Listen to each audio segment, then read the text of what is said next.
Check the technique, see if you can follow it. Check the technique, see if you can follow it.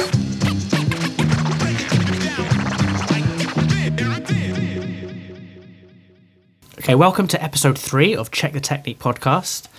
Today I've got a friend of mine here with me, originally from Chicago but now based in LA. He's the band leader and creator of Spirit Fingers. We welcome Jazz Supremo, Greg Spero. Hey, good to be with you. How are you doing, man? I'm good. How are you? Yeah, good. It's been very weird times recently, right? Oh man, it's crazy.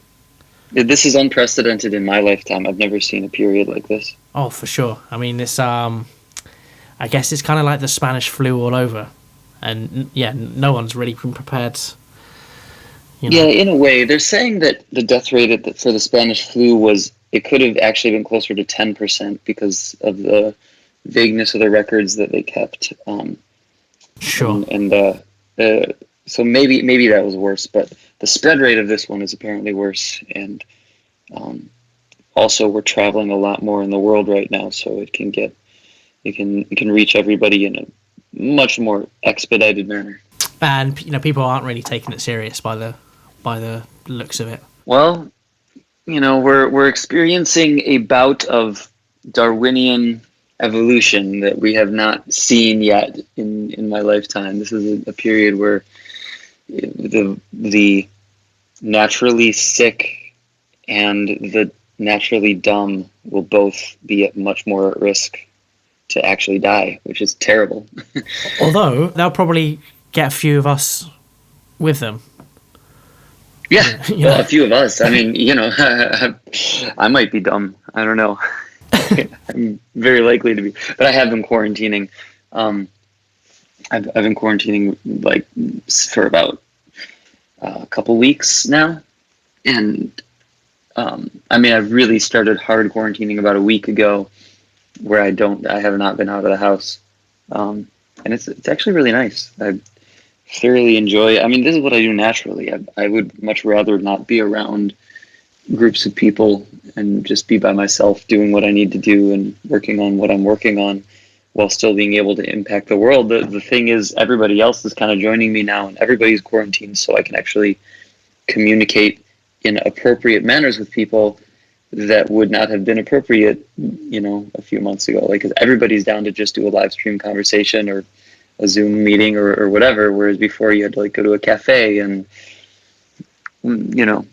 so it's actually much more convenient for me. But I don't like the fact that people are dying and that people are sick. It's pretty terrible. Oh, for sure. I think it's probably in a musician's nature to sort of be a bit more inclusive. Yeah, absolutely. For me, there was a hip hop record by the Executioners, and there was a little skit in between the tracks, and the guy was saying how the DJ would stay at home and practice his records while the MC would be at the party. The DJ would be at home sort of practicing and stuff, and that really resonated with me when I was younger. And so yeah, I'd always I'd spend the summers working on music and stuff and learning my craft. So I don't feel that it's going to be too much of a problem to quarantine, but it's not me that I'm worried about. It's the other people, Mm-hmm. Yeah, it's the people who aren't willing to do it that are the problem. Not only are they the problem for themselves, they're the problem for the world. Because you saw people partying in Miami, and I saw a photo of even in London on, I think it was the West End or something, that maybe it was the East End. Today is Mother's Day, and everybody's gone out to all the parks, and it's nuts. So basically, they've threatened a proper lockdown, and it is needed, to be honest. People can't be responsible. There's a lot of things logistically it'd be more beneficial if we had a sort of a stronger authority on the streets. And it sounds stupid, right? Because I grew up as an anarchist and been really sort of against any sort of control, but if people aren't taking this sort of if people aren't responsible for themselves, and it sort of needs to be sort of maintained. Well, that's why China was able to beat it so quickly, because Absolutely. they have a government that has complete control over the people. It's a military state, and they, if you're, I was talking to my friend Ruslan the other day, and he's another great piano player. He was giving a great example of, he's like, in China, if you can tell everybody you better stay inside, and if you go outside, we'll shoot your children. Yeah. I mean, it's not actually like that. They're not. Absolutely. I don't think it didn't get to that place, but they have the ability to do that. Well, apparently they were locking people in.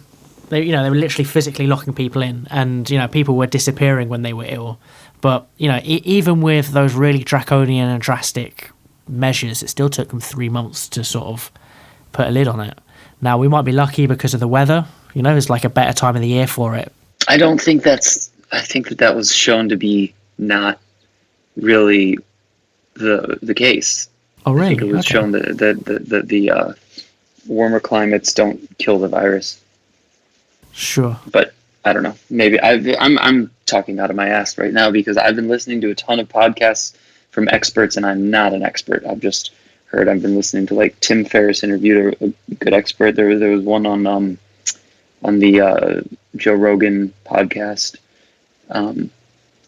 But I don't know what I'm talking about. You got to listen to the people who actually are in that for a living to know what's up. For sure. So, okay, let's get back to sort of the music side of things. Yeah. Tell us a little bit about yourself and your style of music. Oh, that's a very open-ended question. I've got a lot of aspects to the style of music that I play and that I prefer, and there are differences between those two aspects of what I do in the first place. But I guess I've played all sorts of music. I have played a ton of hip hop and pop music. When I was in my 20s, I would go to New York for a good part of the year and play on hip hop records. I would work with a guy named Ski Beats and played on some stuff that ended up on the Pilot Talk records for Currency, and some stuff that ended up underneath what's his name? I can't remember, but it'll come back to me maybe at some point. Major hip hop artist who changed his name to a Muslim name. I guess a lot of them did. But I can't remember his name. I'll come back to it. But yeah, I did a ton of hip hop in New York and jazz. I was still playing jazz, and I did jazz in college, and jazz has always been my passion and my love, and it's what I'm doing right now also. But also after that period of my life, I met Halsey and joined forces with her for three years when she was an unknown artist, and helped bring it to arena level, doing all the sound design for the keyboard parts and playing all the keyboard parts at every show for 3 years. And we ended up on we did a good solid year of sold out 15,000 seaters and all the late night shows, and put in my resignation on the night that we played Saturday Night Live. I played the show still, of course, but that was the day that I realized I needed to move on to my other projects, which the Spirit Fingers project, which is what I'm working on now, and then also some touring with Mackay McCraven, one of my good friends and cohorts from Chicago. And I also, you could say I'm a part-time tech entrepreneur. I'm working on an app right now that's meant to, it's a system to help artists monetize their content, and it's very promising. I can't talk about what it actually is because it's under top secret everything right now. Sure. But I will, in a matter of hopefully like a month or two, I'll be able to release the first version and tell you all about what that actually is. I think artists are going to absolutely love it. Okay, that sounds interesting. Now you've set up a studio in LA. Mm-hmm. Yes, it's called Tiny Room Studios, and it's had 2 locations. The first was in a complex called LP Studios, and now I've started collaborating with an organization called The Dock, which is another larger studio complex, and moved all my studio stuff into there. and set everything up to record the Tiny Room series out of that studio, where that's a series where I bring in pop artists that I know from my days with Halsey and have them collaborate with jazz artists to reimagine their songs in a more open and vulnerable context. So I've been releasing like little experimental versions of that on Facebook over the past couple of years since I left Halsey, but I also we just finished the main pilot that I'm now shopping to some networks for the higher production value version of that. So hopefully you'll see that on something like a Quibi or a Netflix or something within the next year. So in your studio, what's your setup? I've seen you use Ableton. Is that your sort of go-to software? Yeah, Ableton's my go-to. I love Pro Tools as well. The Ableton setup makes things a little quicker for me to do what I need to do, and in a lot of what I'm doing, speed is of the utmost importance because I'm live streaming. Like with my live streaming setup, it's being mixed in Ableton and then shot out to OBS and then shot from OBS to restream.io, and that takes it to all of the streaming platforms. But to be able, if like I need to adjust a level or create a new track and do something, it's really that I'm more adept at the Ableton functionality and can add and change things very quickly. That's why I generally use that. But when I'm tracking, I use Pro Tools. That generally, it sounds a little bit better, which is such a subtle difference, but I generally use Pro Tools when I'm like actually just tracking new records, like the new Spirit Fingers record that was recorded entirely in Pro Tools, and then I mixed it in Ableton. Do you like have a controller or something to ride the levels in Ableton, or do you just do it with the mouse when you're doing like I just live do it streams? with the mouse. Yeah, sure. Have you ever used anything like that, like sort of MIDI controllers for? I do. I have an APC 40, and the Mark II. I use that, it's great.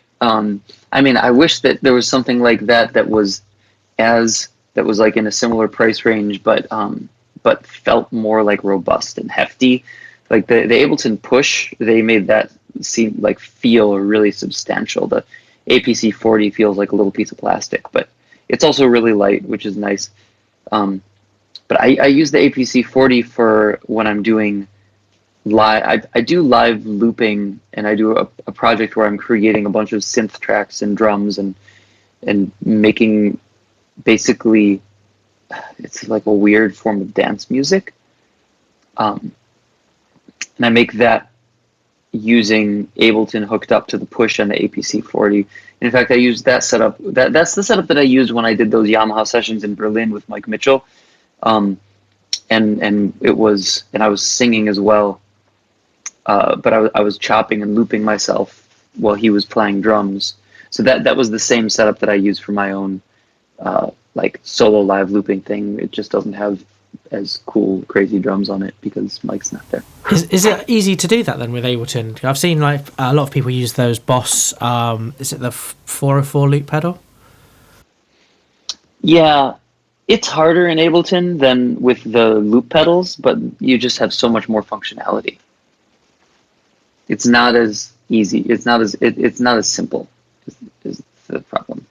Do you use just stock Ableton plugins, or do you use sort of third-party like synths and effects? I use third-party synths and effects. I don't like the native Ableton sounds. Like the any of the sounds that I've tried to mess with that are just built into the app, I just have not liked. But Native Instruments makes amazing sounds. There's actually UVI is great. It's a French company that just partnered with Pro Tools. They're fantastic. They do multi-samples and stuff, right? I don't. What's a multi-sample as opposed to a non-multi-sample? A multi-sample is, say, you record every note of a piano in 10 different velocities, and then when you play it back on a keyboard, it sounds like the real thing, as opposed to something like a synthesizer where it's going through a mathematical chain. Yeah. So modeled versus sampled. I mean, I've never heard of a sample that's of a plugin suite that's using something that's not multi-sampled. If it's sampled, in the first place. But I don't think that that's necessarily better than modeled, because modeled can be like, there are some modeled piano plugins that are just incredible that I've played. I think Ivory is one of them, if I remember correctly. And that was years ago that I tried it. But some of the modeled plugins can get so specifically accurate when it comes to the overtones and all of the little nuances of the sound. I don't know that I would necessarily prefer a multi-sampled plugin over a modeled plugin. But there are some in UVI. I believe it's some modeled and some sampled. But that's same with native instruments. You know, there's the Alicia's Keys plugin. I just realized I don't know if I'm saying her name correctly, but Alicia Keys, I think. Yeah. Alicia. Yeah, who knows? She actually like Latin American. But anyway, the that plugin, Alicia's Keys, that's the plugin I was using earlier when I was playing my live stream, and that's one of my favorite piano plugins. That's sampled. Have you tried the Keyscape? You know, I'll play it when they send it to me. Okay, I've been bugging them for it. I've heard it. I heard it a few times, and it's great. It sounds amazing. I haven't adapted it because I'm happy with what I have. Oh, for sure. Spectral Sonics is just great. I just love them. I mean, I use Omnisphere. I use that in my production, and Keyscapes I will use. It's just they were great about sending me Omnisphere, but then not it's Keyscape, so I haven't integrated it yet. Keyscape would probably be the type of thing they'd really want you to be using anyway. So they need to, if you're listening to this Spectrasonics, sort it out. Come on, guys. No, their bass synthesizer is great as well. The Trillion, I believe it's called. Yeah. Like the sort of the sampled synthesizer part of it is next level. I can take it or leave it for the actual acoustic and sort of electric basses. They're still a really good go-to, but I highly recommend IK Multimedia do a bass, and it's a modeled bass, and it's called Modo, and it's kind of new out, and it's absolutely fantastic. I've probably the nicest sounding bass I've heard in a long time, and I've tried all the sort of native instrument ones, but Modo sounds more real, if you know what I mean. And you've got a lot of options to change, like string wear, and loads of different types of modeled guitars from sort of 60s up to like sort of newer stuff or whatever. But really good for sort of funk and sort of nice authentic tones. So that's cool. When I really get, so here's my thing. When I get that deep into caring about a sound, as far as how it relates to a real instrument, like a bass, if I want it to sound like an actual bass that somebody's playing, if I care that much about it, to think that deep about about which plugin I'm using, I'll just hire a bassist. Like, I don't use plugins like that for those purposes. I use plugins. I don't use plugins usually to model live instruments, unless I'm doing like a piano live stream and I need to use my home quarantine setup, which is why I'm using because I've got a 7.5-foot grand piano in my studio, and I use that for all my piano tracks. However, now I can't go to my studio, so I'm using the plugins, and it's my favorite. But I would not record with it. I would record with an acoustic instrument if it's something that I'm actually going to release. And if I wanted to have a real sounding electric bass on my track, I would call one of the many amazing electric bassists that there are, even in just Los Angeles, and just have them lay something down on the track. What about effects and processors and stuff? So are you sort of using mostly the Ableton stuff? I mean, one thing, like you were saying, you don't quite like the sounds in Ableton, but the audio effects are actually really capable. Yeah. The audio effects I use, the reverb is great. The reverb competes with Valhalla. Like, do you know Valhalla Verb? Yeah, I love it. The actual reverb in Ableton and Ableton 10, not Ableton 9, but the new Ableton 10, that's the one I use. It just sounds so beautiful. Is there like do you go to presets or do you go and tweak it and change the decay times? I tweak it. I should probably make myself this little preset because I always tweak it to like, unless it's a special scenario, I tweak it to a 3.5 second tail or decay or whatever, and then to like between 5 and 16% of volume, like percentage for the reverb to be in the mix. Usually don't go above or below that unless I want it to sound like crazy, some super wet, like for sure, yeah, ambient track.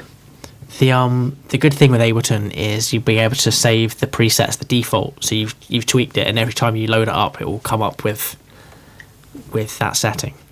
Yeah, I haven't done. I need to do that. I'm there tweaking every single time I do it. It would behoove me to make some presets for myself to save time. The compression's great in Ableton as well. It's a great compressor. Yeah, especially the glue compressor. I actually, for this next record I'm releasing, I mastered it entirely using that, and I mastered it myself, and I did it using entirely the glue compressor and the EQ. Okay, cool. Like that, just the native Ableton EQ and glue compressor, and tested it in a bunch of different environments, brought out what needed to be brought out, and it just sounds phenomenal. What areas do you really sort of want to grow in as far as technical knowledge or prowess? Is there any like sort of places that you'd like to sort of learn a bit more and sort of master? Honestly, I know where I would be. I know where I would benefit to grow, which is in live streaming technology, and in actually that's really the only place I feel like I have enough knowledge of the plugins and stuff. The places that I need to grow, which I think are also the places that most musicians need to grow, are musically. Like you when you're making a track, the thing that matters most is not that you know how to use the plugin that you're using, but you know how to create good music using that plugin. If that makes any sense. For sure, yeah. Rhythmic counterpoint, texture, melodic sense. There's like those are the things that I and almost all other musicians, especially producers, because they're so technically minded, that lack in.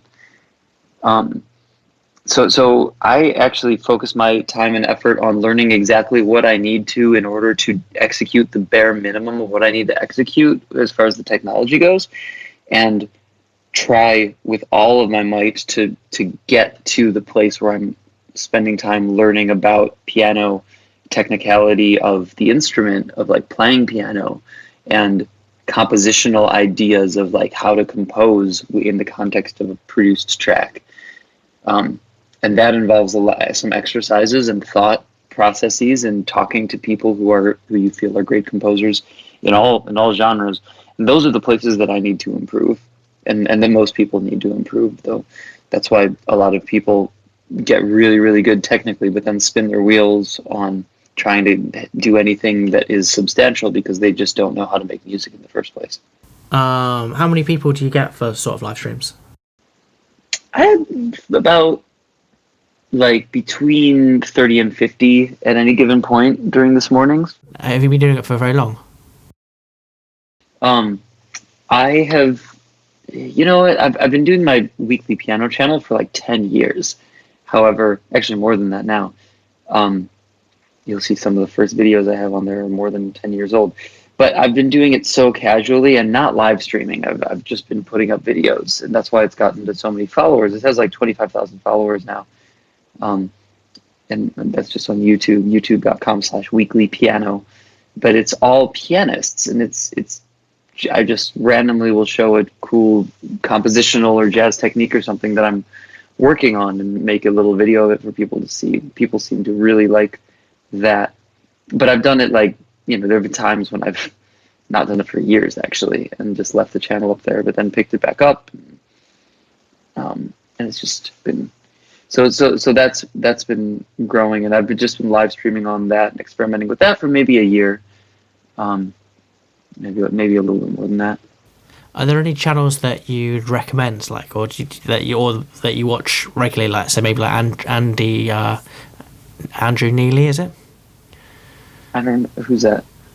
He's like a bass player. He's got a YouTube channel, but does a lot of sort of musical theory videos, kind of short but concise. Sort of looking into. I would like to find somebody who I feel like is giving high level, like, compositional ideas. The thing is, most people don't really understand it at all. Even the best generally function more often than not from a place of intuition rather than intellect. Sure. And to be able to explain it, you need to function from a place of intellect. And there have been a few composers over the past 100 years who have done that, and they wrote books. So I'll read books that are written 50 years ago about compositional technique. Coltrane did a book, right, about his cycle of fifth sort of theory. Pretty sure I saw a book like that. I don't know about that. I would definitely read that. I didn't know about that. I know he kept I can't remember the name of the exercises, but there's a book of exercises that was a 12-tone theory book that shows all of the possible combinations of notes, basically, and he kept that and used that to explore. That might have been the one that was sort of the thing, a book which influenced him sort of for his own. Yeah, sort of that influenced him, and he drew from that. But he was a great mind. He wanted to know. He wanted to learn from the best, and all of those guys were learning from Western music, from the progression of Western music up to that point. So they were looking towards the French and Italian and German composers for their harmonic inspiration, including Charlie Parker. Charlie Parker had conversations with Volpa. I was just talking about that this morning. He exchanged letters with Arnold Volpa, who is a European contemporary classical composer, and he was going to meet with him, but then he died. Which makes it difficult to meet with somebody, but he was very interested in him, and I think all those guys were. Even Miles was interested in Wagner, even though he didn't know how to pronounce his name. But they were all very worldly. All the greatest artists were very worldly. Herbie is influenced by Bartók. He's highly influenced by Bartók. He showed me some stuff that he took directly from Bartók when he was giving me a little piano lesson, I don't know, 7 years ago or something. I remember it was this way that Bartók treats the transformation of a chord based on where the root of the chord becomes the third of the next chord. But yeah, anybody who is great at music that I've known or that I've even known of has been very expansive in their curiosity and very worldly in their understanding of music and how it works. Is there anything that you'd like to plug, like sort of social media or the studio or anything? Well, I'm about to release a track on everything. I'm going to release a single. it's called No Rest for the Weary, and it's one I recorded a while ago with Mackay McCraven and Junius Paul, but I'm singing on it. And it's sort of a folk song, but it's indicative of what healthcare workers are going through right now. It sort of matches up with the tumultuous times that we have ahead of us. So I'm releasing that and donating 100% of the proceeds to an organization to help healthcare workers. I'm searching right now to what that organization is going to be. I'm trying to find one that is like on the ground, getting them what they need, like shelter so they don't have to commute. And I know there's some hotel chains helping with that now, but there's more of a need in food and gear where they don't have the protective gear that they need. And we're at the tip of the iceberg. It's about to get worse everywhere. I think the U.S. is next in going through what Italy has gone through. And we need to. We're unprepared, man. We are unprepared for this. So I'm just doing whatever little bits I can. Might be pissing into the wind, but I want to give and do what I can to support that which we're about to go through, because we haven't even really hit the thick of it yet. So when is that released? This week we're doing an emergency release of it. We're just going to put it out and send it out to all the publications, and then have I just need to solidify the company that will receive the funds, or the nonprofit that will receive the funds, and then we're going to blast it out to all the publications and get this ball rolling. Cool. Well, thank you ever so much for your time. If you want to catch Greg, I mean, what's your is it just sort of Greg Spero on Facebook, or is it Yeah, you can look up Greg Spero on Facebook, Spero. You can look up. By the way, I started learning Japanese just recently, and I have never understood more than I do now why it's so easy to get my last name spelled wrong. To spell something Spero, or to say something as Spero and have the letter E be an E, not an A. It's there's nothing pointing to the actual letter E, but it's Spero, and you can look that up on Facebook. GregSpero.com is my website, and I'm on Twitter and Instagram as well. All is just Greg Spero, and Weekly Piano is my YouTube pseudonym. If you want to find me there. Excellent. Well, thank you ever so much, and I'll catch you guys soon. So, peace. Check the technique, see if you can follow